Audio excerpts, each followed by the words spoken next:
كل الناس بتتكلم على الاوميجا 3، انما الاوميجا 6 ممكن تكون مش واخده حقها شويه. انا مش جاي هنا عشان اقول لك انت لازم تاخد اوميجا 6، انا جاي هنا عشان اقول لك انت محتاج تقلل الاوميجا 6.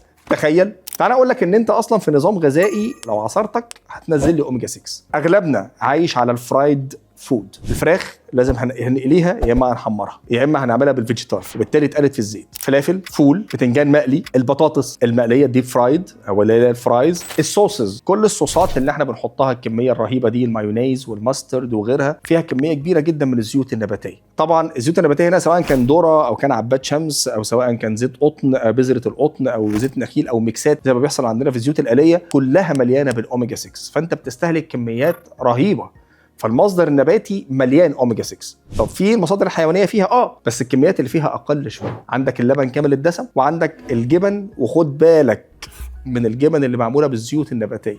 طيب خدنا بقى اوميجا 6 كتير، ايه اللي حصل؟ دخل جوه الجسم عندي، بدا يزود مقاومه الانسولين، وبالتالي فرص الاصابه بالبري دايابيتس، مرحله ما قبل السكر، ولا قدر الله الدخول في السكر. انسولين ريزيستنس، يعني انا عندي اوبيزيتي، عندي زياده، عندي فرص الاصابه بزياده الوزن والسمنه. وما نتكلم على زياده وزن وسمنه ونتكلم على سكر، نتكلم على بقيه الكارديو ميتابوليك ديزيزز، كل الامراض بقى اللي ليها علاقه بالجهاز الدوري والقلب المتعلقه بالحرق، كلها فيها نفس المشكله، زياده فرص الجلطات وفرص زياده ضربات القلب وفرص الاصابه بالضغط والاصابه بالفشل بتاع عضله القلب. زياده استهلاك الاوميجا 6 كمان هو احد اهم الاسباب والعوامل بتاعه مرض العصر حاليا عند المصريين، وهو الكبد الدهني الغير متعلق بالكحوليات اللي بنسميه النافلد، النون الكحوليك فاتي ليفر ديزيز، او بالمصطلح اللي يعبر عن المعجنه اللي حاصله جوه الجسم في عمليه التخلص من العناصر الغذائيه، ما يعرف بالماسلد MASLD. وهنا ادي برضو زياده استهلاك الزيوت النباتيه، زياده استهلاك الاوميجا 6 تسبب عندي الكبد الدهني. طبعا الكبد الدهني بيبدا بمرحله بسيطه خالص، وبعدين يدخل في المرحله الثانيه بتاعه الالتهاب الكبدي، وبعدين يؤدي الى تليف الكبد. زمان كنا نسمع عن تليف الكبد، ده ما بيجيش غير عند الناس اللي عندها الفيروسات بتاعه الكبد، البي والسي، او الناس اللي كان عندها زمان بالهارسيا. النهارده بنتكلم ان الناس بيجي لها تليف في الكبد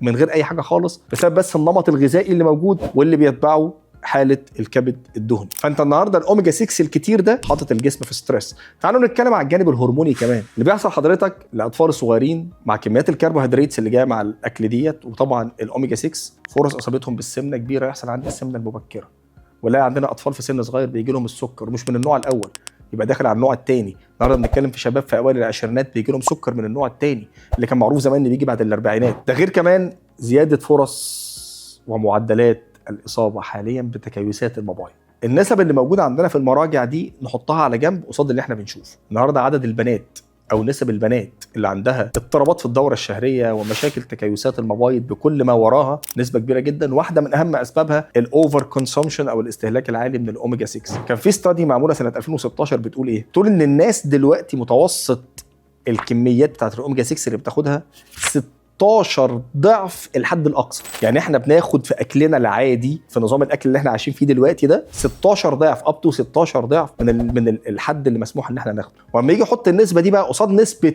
الاوميجا 3، تقريبا 4 ل6 اضعاف الاوميجا 3. يعني احنا اصلا مش لاقيين اوميجا 3 ما بناخدوش يعتبر، وقصاد منه بناخد كميات كبيره جدا من الاوميجا 6. فالجسم مش عارف يطلع المركبات الثانيه اللي بتساعد او بتوازن، وحاطط الجسم انا طول الوقت في الاسترس او الميتابوليك ستريس اللي ناتج عن زياده الاوميجا 6. الرساله اللي في الاخر، مع تعديل الدايتري ستايل بتاعنا ونظام الاكل بتاعنا، ونبعد شويه عن الزيوت النباتيه والحاجات الفرايد ونعتمد اكتر على الحاجات الجريلد، يعني حاجات بسيطه خالص بس في التعديل بتاع النظام الاكل ممكن تفرق معانا. لما الجزء الثاني كمان، وانت بتشتري المكملات الغذائيه اللي فيها الاوميجا، من فضلك في الوضع الحالي احنا مش محتاجين نشتري مكملات فيها اوميجا 6. عينيك دايما على السبلمنتس اللي فيها الاوميجا 3 لوحده، وبعدين لما تروح للاوميجا 3 عينيك على نسبه الEPA والDHA اللي احنا بنسميه البيولوجيكالي اكتيف اوميجا 3، الاوميجا 3 الفعال. هيبقى في حلقه تانية هنتكلم فيها بقى المره الجايه بالتفصيل عن الاوميجا 3 وننقيه ازاي ونختاره ازاي عشان نجيب منه احسن نتيجه. افتكر دايما ان صحتك اهم.